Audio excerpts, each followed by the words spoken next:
हाय, मैं pastor Michael योराशा हूँ और मैं आपको दावत देता हूँ कि आप इस चैनल को लाइक करें, शेयर करें और सब्सक्राइब करें और नोटिफिकेशन के बटन को दोबारा ना भूलें ताकि आपको हमारी आने वाली अपडेट मिलती रहे। खुदावंद आपको बरकत दे। चलें कलाम की तरफ बढ़ते हैं। बाइबल के मुताबिक 7 पादरी संदूक के आगे मार्च करते थे। संदूक के सामने पुराने अहद के मुताबिक संदूक खुदावंद की मौजूदगी की नुमाइंदगी करता है। दूसरे लफ्जों में इसकी मौजूदगी से पहले ट्रम्पेट्स की तारीफ करने वाली टीम भी शामिल होती थी, या फिर हमें ऐसे कहना चाहिए कि सारी तारीफ उसकी मौजूदगी के लिए की जाती थी। तो खुदावंद की हजूरी उसकी परस्तिश के बाद आती है। यूहन्ना 4 बाप में मसीह यीशु ने वाज़ेह तौर पर बताया है।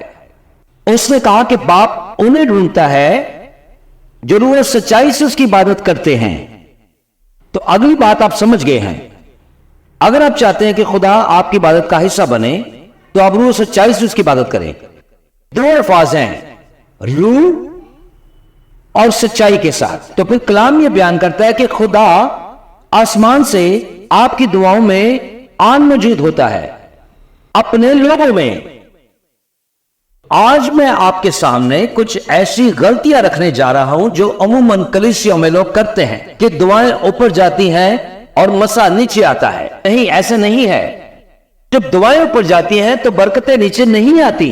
क्या आप मेरे साथ हैं? तो ये कहते हैं कि दुआएं ऊपर जाती हैं और शिफाएं नीचे आती हैं। नहीं, बल्कि शिफा देने वाला खुद नीचे आता है। ऐसा नहीं है कि दुआएं जब ऊपर जाती हैं तो उनके जवाब नीचे आते हैं। तो जवाब देने वाला खुद आन मौजूद होता है। क्या आप मेरे साथ हैं? तो जब आपका रोना ऊपर जाता है तो निजात नीचे नहीं आती, बल्कि बचाने वाला खुद नीचे आता है। इसी तरह दुआएं जब ऊपर जाती हैं तो छुटकारा नीचे नहीं आता, तो खुद तो निजात दहिंदा नीचे आता है। तो जब आप दुआएं करते हैं तो तोहफा आपके लिए मायने नहीं रखता, बल्कि वह हाथ आपके लिए मायने रखता है जो आसमान से आता है। कोई तो खुदा की मौजूदगी से पहले की तारीफ करता है। हम 2 शमूएल 6 बाप में देखते हैं दाऊद के बारे में। उस कहानी से वाकिफ है कि बाइबल में लिखा है कि इसने कश्ती के सामने रक्स किया। तो इसका मतलब है कि अगर आप चाहते हैं कि खुदा आपके साथ साथ आए, अगर आप चाहते हैं कि इसकी मौजूदगी अंदर रहे, तो आप परस्तिश के साथ रक्स कर सकते हैं। तो रक्स भी इबादत का एक अहम हिस्सा है, जैसे कि हमारी दुआएं। लिहाजा बाइबल के मुताबिक दाऊद अपनी स्कीबीज में उतर गया। क्या आप जानते हैं कि मैं यहां किसके बारे में बात कर रहा हूं? अब वो कौन सा कपड़ा था नहीं जानता, पर वो ठीक है। अब दाऊद वहां मौजूद है और वो रक्स कर रहा है, और रक्स करता हुआ वो आगे यरूशलेम की गलियों की तरफ बढ़ रहा है। और हैरानकुन बात यह है कि खुदा का रूह भी उसके साथ साथ है। तो जैसे ही दाऊद नीचे उतरता है, और कहते हैं वहां नीचे खुदा की हजूरी उसके साथ थी। यही वजह है कि दाऊद कहता है कि खुदा हर वक्त मेरे साथ होता है। बल्कि मैं ये कहता हूं कि जब आप कहीं से जा रहे होते हैं या आप कहीं चल रहे होते हैं, सुने मैं तो कहता हूं कि आप भी इसी तरह झूमते हुए, नाचते हुए कहीं से जा रहे हो ताकि खुदा की हजूरी आपके साथ साथ हो। अगर आप मैकेनिक के पास जा रहे हैं, शुक्र करें, आप झूमते हुए जाएं, खुदा की हजूरी आपके साथ रहेगी। इससे कोई फर्क नहीं पड़ता कि आप कहां जा रहे हैं। इबादत करने की हालत में रहें। जब आप इतवार के रोज सुबह आते हैं तो आप खुदा की इबादत नहीं करते।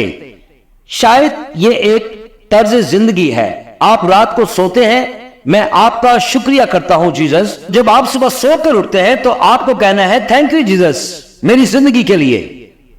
तो ये एक तर्ज जिंदगी है जो इसका हिस्सा बन जाती है। चलो हम गाना गाते हैं, ये वो नहीं है जो मैं करता हूं। तो डेविड दी आग की स्टोरी के बारे में तो आप जानते हैं कि हर वक्त उसका पीछा करता था, और उसकी बीवी का नाम माइकल था। और जब वो घर पहुंचा तो उसकी बीवी ने उससे पूछा कि तुम कहां थे, क्या तुमने कभी लड़कियां नहीं देखी? और ये देखो सारी नौकरानियां तुम्हें देख रही हैं। तुम भला कैसे इस्राएल के बादशाह हो सकते हो? कैसे हो सकते हो?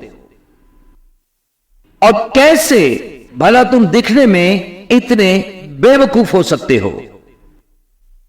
और क्या खूबसूरत जवाब था दाऊद का। تو داؤد نے اس سے کہا ہنی تم نے ابھی کچھ نہیں دیکھا، ہو سکتا ہے میں اپنے خدا کے لیے اور بھی زیادہ بیوقوف بن جاؤں۔ آمین کہیں میرے ساتھ۔ تو جب کلام مقدس میں آپ یہ کہانی پڑھتے ہیں، مائیکل نام کی عورت زندگی بھر باچ رہتی ہے، یہاں تک کہ پوری زندگی، تو اس کی ایک خطرناک وجہ ہے۔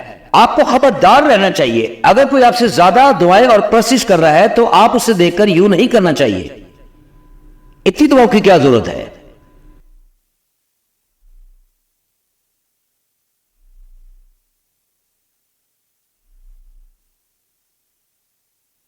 وہ نادان عورت ان دعاؤں کی گہرائیوں سے واقف نہیں ہے۔ ہاللویا!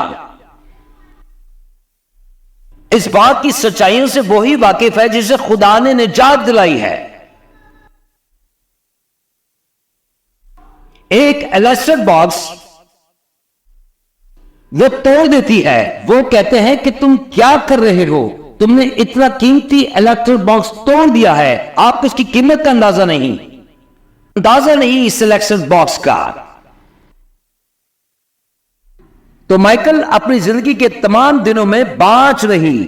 مجھے یقین ہے کہ آج وہاں رفاقتیں ہیں، مجھے یقین ہے کہ آج وہاں مسیح روحانی باچ پن ہے، کیونکہ ان کی تعریف، ان کی عبادت، ان کے رویے، ہم سب میں سے کوئی بھی جو اس بات کا تعین کرے کہ کتنی حمد کرنی ہے، کتنی عبادت کرنی ہے، کتنا رقص کرنا ہے یا کتنا جوش دکھانا ہے، ہم بائبل کے مطابق اور خداوند کی عبادت کے بارے میں کسی کو یہ تعین نہیں کر سکتے کہ کس نے کتنی دعا کرنی ہے اور کب کرنی ہے، کتنی دعائیں کافی ہیں۔ لہذا خدا کی تعریف اس کی موجودگی سے پہلے کی جاتی ہے۔ ایسے ہم دوسری تواریخ کی کتاب میں 20ویں باب میں دیکھتے ہیں، ہم میں سے بہت سے لوگ ہیں جو اس کہانی کے بارے میں جانتے ہیں اور آپ نے اس کا مطالعہ بھی کیا ہے، کیونکہ یہ بادشاہ یوسفات کے بارے میں ہے۔ یہ کہانی اس بارے میں ہے کہ مینوٹائز اور ہیٹائٹس اور کچھ پرجیویوں اور شاید وہاں کچھ سیلولائٹ سے گرے ہوئے، تو وہ ایسی مشکل میں گرے ہوئے تھے اور وہ نہیں جانتے تھے کہ کیا کریں، اور انہوں نے بادشاہ کو بلایا اور انہوں نے کہا کہ ہم نہیں جانتے کہ ہمیں کیا کرنا ہے۔ تو وہ ایک بڑی فوج نے انہیں گھیر لیا ہے، تو وہ نبی کے پاس گیا اور وہ دعا مانگتے ہیں اور وہ ڈھونڈتے ہیں۔ اب خدا اور نبی جواب کے ساتھ واپس آئے اور وہ کہتا ہے کہ ٹھیک ہے، یوسف کل صبح کا گیم پلان ہے، آپ کو اپنے پیادہ جوانوں کو باہر نکالنا ہوگا، پھر آپ کو اپنے جاسوسوں کو سامنے رکھنے کی ضرورت ہے۔ اس نے ان سے کہا کہ آپ اپنی کوائر کو باہر جانے کے لیے لے جائیں۔ آگے سنیں،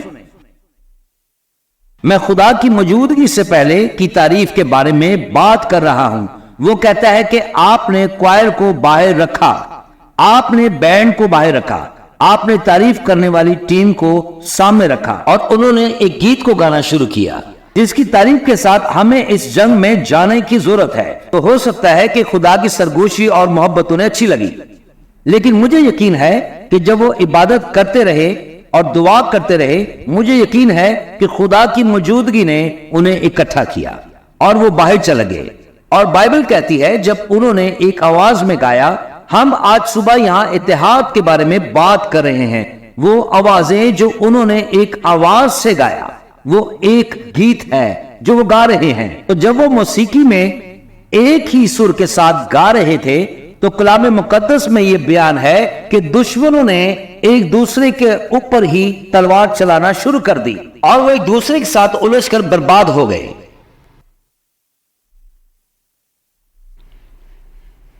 تو جیت کے بعد جب وہ اس جگہ پر پہنچے انہیں لوٹ کا مال اٹھانا پڑا اور اٹھا کے واپس کیمپ میں جانے کے لیے 3 دن لگے انہیں لوٹ کا مال جمع کرنے کے لیے۔ تو سنیں کون تھے تحائف میں سب سے پہلے؟ یہ عبادت گزار تھے۔ کیا آپ کو امن کی ضرورت ہے؟ کسی کو خوشی کی ضرورت ہے؟ کسی کو آپ کی تعریف اور آپ کی عبادت کے ذریعے دبانے کی ضرورت ہے؟ میں آپ کو ایک مثال دیتا ہوں۔ دوسرا تواریخ 5واں باب 4 سے 11 आयत तक।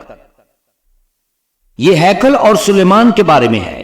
तो वो सारे काहन उस जगह पर इकट्ठे होकर उतरे जिन्हें दुआ और रोजों के लिए पाबंद किया गया था, और वो हैकल से बाहर आए। कलाम के मुताबिक वो सब इकट्ठे हुए। तो हम यहां तादाद की बात नहीं कर रहे, बल्कि इत्तेहाद के बारे में बात कर रहे हैं। और बाहर निकलकर उन्होंने वो ही गीत गाया जो यूसुफत ने गाया। उन्होंने गाया कि खुदा अच्छा है और उसकी मोहब्बत हमेशा कायम रहती है। तो उन्होंने परस्तिश और इबादत जब हैकल में शुरू की तो खुदा के जलाल से वो जगह भर गई। वो हैकल जिस पर किसी काहन का खड़ा होना भी बहुत मुश्किल था। खुदा की हजूरी, क्योंकि वो हैकल खुदा की हजूरी से पूरी तरह से मामूर थी, क्योंकि मैं जानता हूं कि वो हर जगह मौजूद है। यही वजह कि मैं कभी खुदा को तलाश करने की कोशिश नहीं करता, क्योंकि मैं जानता हूं कि वो हर जगह मौजूद है, क्योंकि मैं हर खुदा की हजूरी और मामूरी में मस्त रहता हूं। आमीन। खुदा के जलाल के लिए तालियां। हाय, मैं पास्टर माइकल योराशा हूँ और मैं उम्मीद करता हूँ कि आज आपने इस छोटे से पैगाम से बहुत बरकत पाई है, और मैं चाहता हूँ कि मसीह का ये पैगाम पूरी दुनिया में फैलाने के लिए आप हमारी मदद करें। इस चैनल को लाइक करें, शेयर करें, सब्सक्राइब करें और नोटिफिकेशन के बटन को प्रेस करना ना भूलें। और आखिर में गुजारिश करूंगा कि ये कलाम आप अपने दोस्तों और खानदान के साथ बांटना ना भूलें। यीशु जल्द आ रहा है। आमीन।